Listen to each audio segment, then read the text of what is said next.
If you're an empty nester, you're asking yourself a lot of questions. I have this conversation with people all the time, and I thought it might be good to do a segment, offer a few answers, and see what works for you. This is Mary Jo, eXp Realty. Welcome to my Facebook Live, and today we're going to talk about 5 questions that every empty nester asks.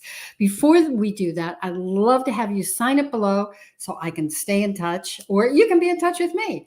Ask questions, let me know what you'd like to hear about, or give me feedback. Love it either way. You don't always have to say something nice. My kids never do. So let's dive in. The first question that people have is, where do I want to live? Or no, how do you want to live? So before you find out where, you want to know how.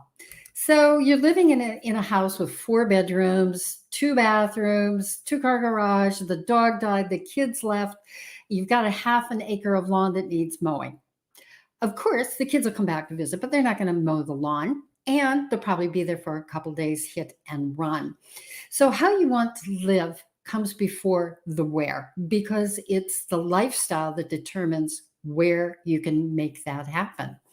So what is the lifestyle that you've dreamed of, that you've been maybe putting off for family or career? Is now the time to grab it and run? Are you thinking of retiring, starting a new business?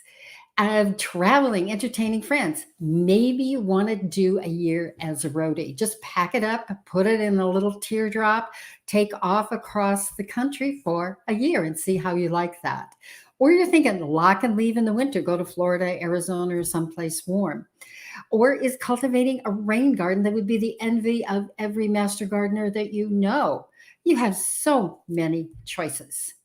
Once you've decided on the how you want to live, then we can move along to where. What fits your lifestyle? Where do you want to live? Let's talk about your house for a minute. Does it fit the way you want to live? Do you intend to stay there? What do you love about it, and what isn't working? Everyone goes through the, if I remodel, will I have the house that I want? Obviously, if you're in a 4-bedroom, 2-bathroom, 2 stories, up and down, the kitchen's downstairs, the bathroom's upstairs, that's going to be a major remodel. So there are so many things to take into consideration. Will it be worth the time, energy, and money? Most everyone goes over budget, and it takes so much longer than they anticipated. It's just how things work. Do I love the neighborhood but not the house? Is it important to be near family? Do you know that where your kids are living will be there for a time, or are they settled in? Do they come home in the summer? The critical decision in remodeling is really a contractor. You want a good, reliable contractor.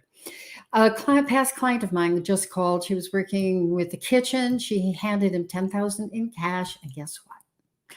He left the kitchen in a shambles and disappeared. The cheapest contractor isn't always the best. Even if it's on Angie's list, check for references, look at their website. You want to see that they have a history.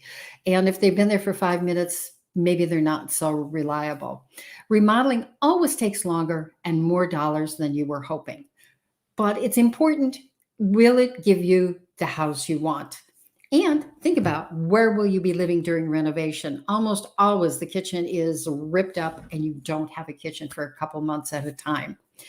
So are you thinking that you want city living, close to restaurants, entertainment, art galleries, or sports events? Would you like an apartment in a walking neighborhood? Do you even need a car anymore? Or is Uber your car of choice? Would you rather head for the cabin by a lake or walking trails with a garden? If you're considering new, there are a new slew of options.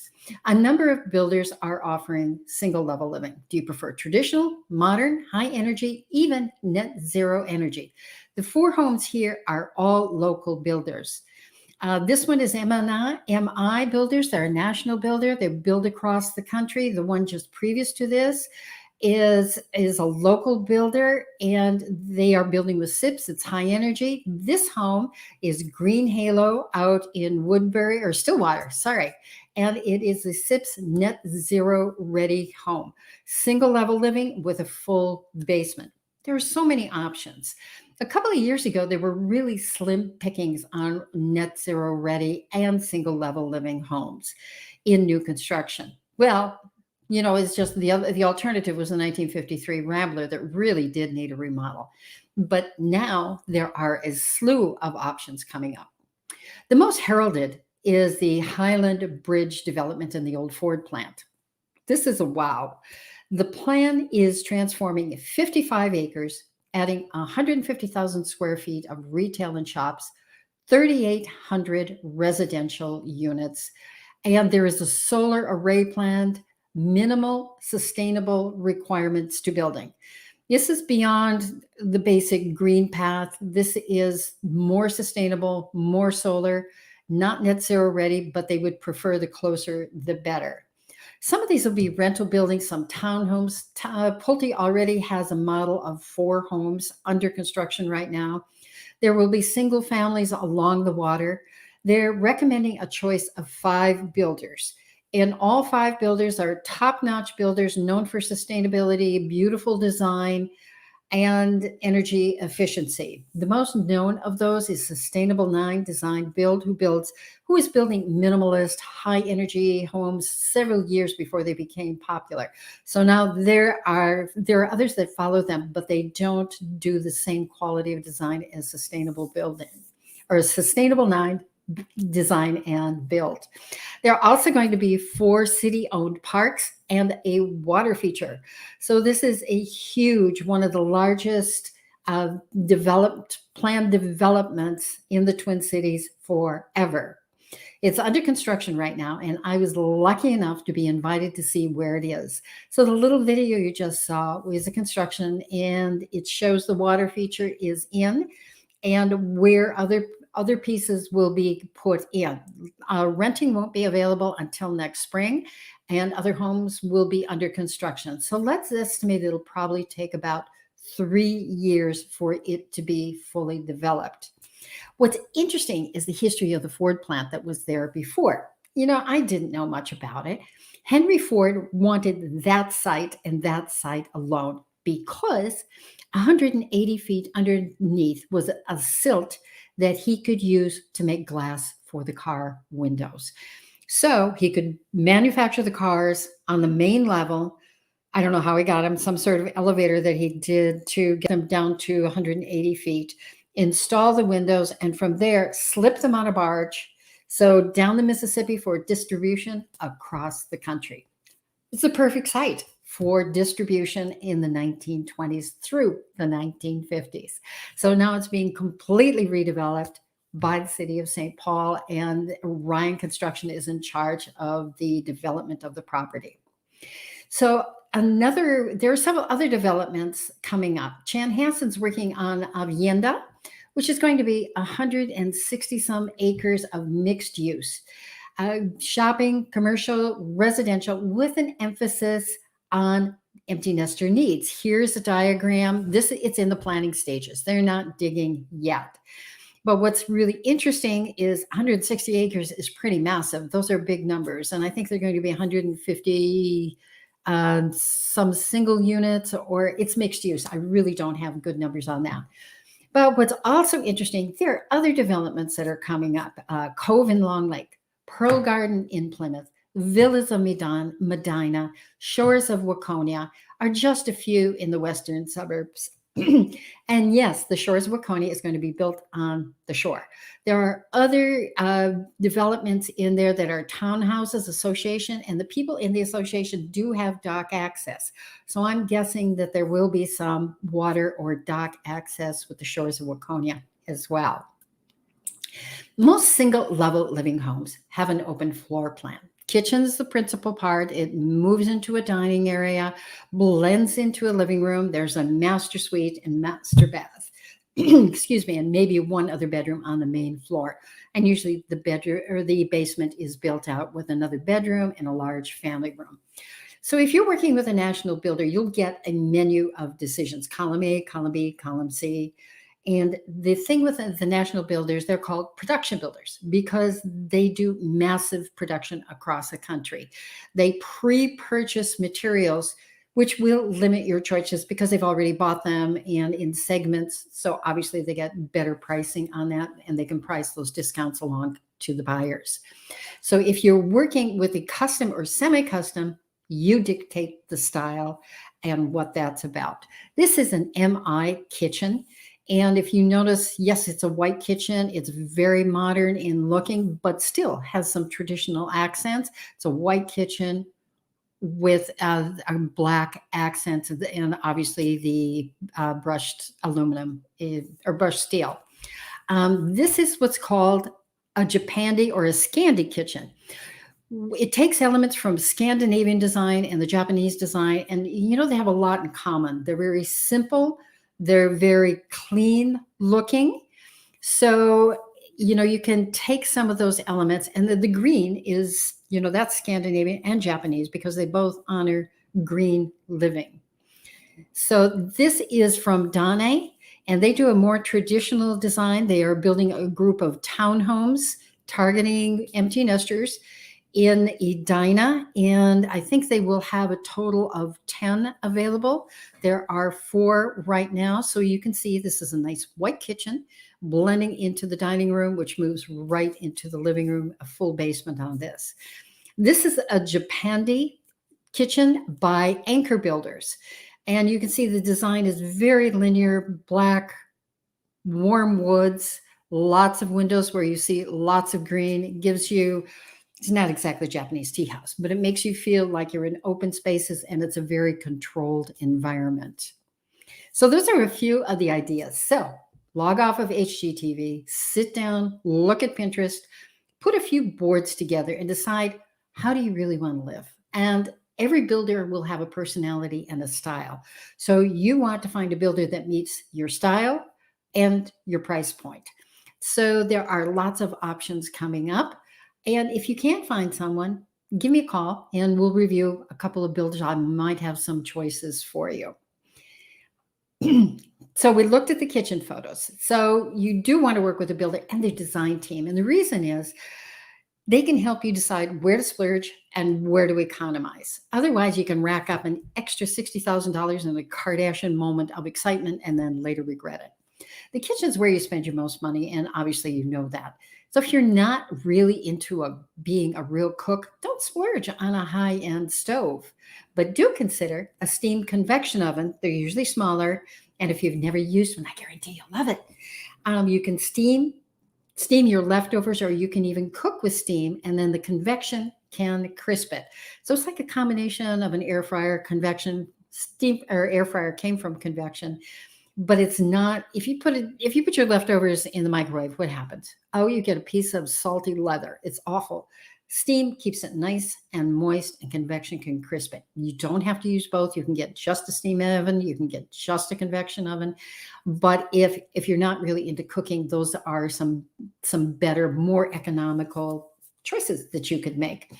If you love to entertain, would a wine fridge be in your future? And I mean, kitchens have so many options, really smart options now, like induction cooking, that you just ask your builder and he will put it into motion. And usually the designers are very much up on trends, what is smart, what is coming in, and so that you can have some help in trying to make all these decisions by yourself. And unless it's what you do for a living, it can be very overwhelming. Number 3, this is a big one.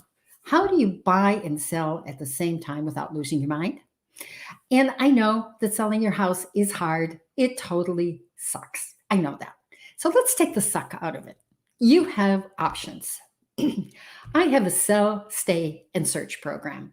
And it works like this. We put your home on the market. We get a buyer. We negotiate a closing date. We close, and you ask for a 60-day rent back. You can pay the buyer rent for a month with a deposit. So I had a buyer who did that last spring. The seller didn't know where they were going to go. My buyers really wanted this house. We were in multiple offers.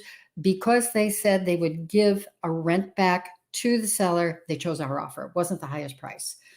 So the seller, after we closed, was looking for a home. Took them 30 days to find a home and another 28 days to close. Meanwhile, they were paying rent to my buyer before my buyer even had to make a payment. So they took the rent money and made the first mortgage payment. They moved in. Everybody was cooperative with everyone else. It worked out very well. Another option is to cash out your IRA and buy a new home in cash and then refinance it after closing. People are saying, where's all this cash coming from? There are a lot of cash offers, and it's not just investors. People are cashing out their IRAs, but you do need to replace it. Talk to your CPA and how that works, and if that could be a real option for you. Think about a bridge loan. It's a temporary loan, and you pay it back on your closing. You take out, I think it's 80% of the equity you have in your home is available to make a purchase, and then you pay it back at closing. Always talk to a lender. They have all the details, and not all lenders are the same.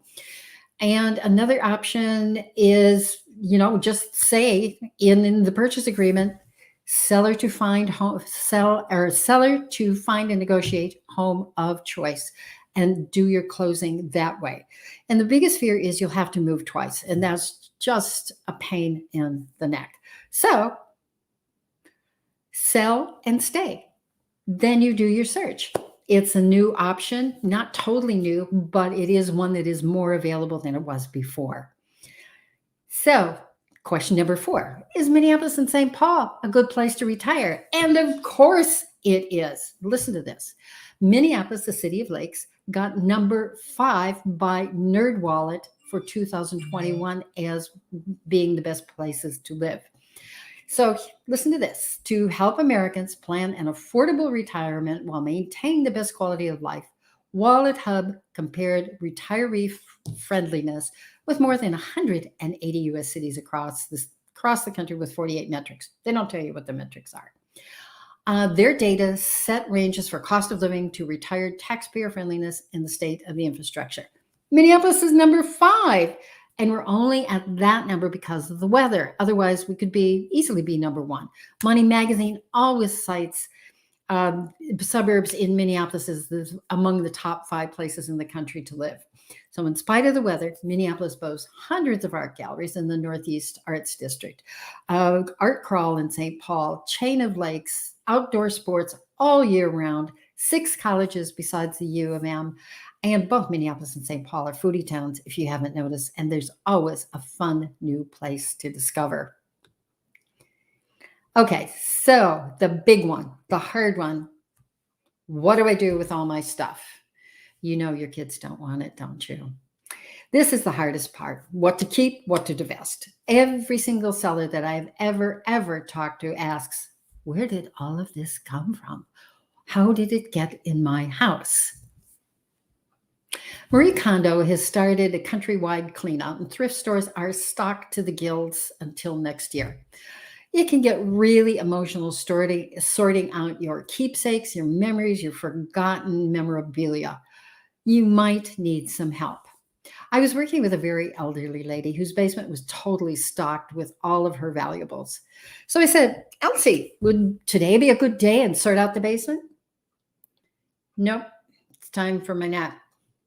Well, so for you, I have compiled a list of 8 resources to help you divest your stuff. You know your kids don't want it, but somebody else might. Click below on my list, enter your email, and you'll get all of my 8 resources. And don't forget to sign up or subscribe, because I would love to be in touch with you, let you know what is coming next. And please, as always, if you have questions, concerns, let me know what you want to hear. I would love to hear back from you. So that's it for this week. And I will see you again next week. Don't forget to subscribe. I would love it. Thanks so much for watching.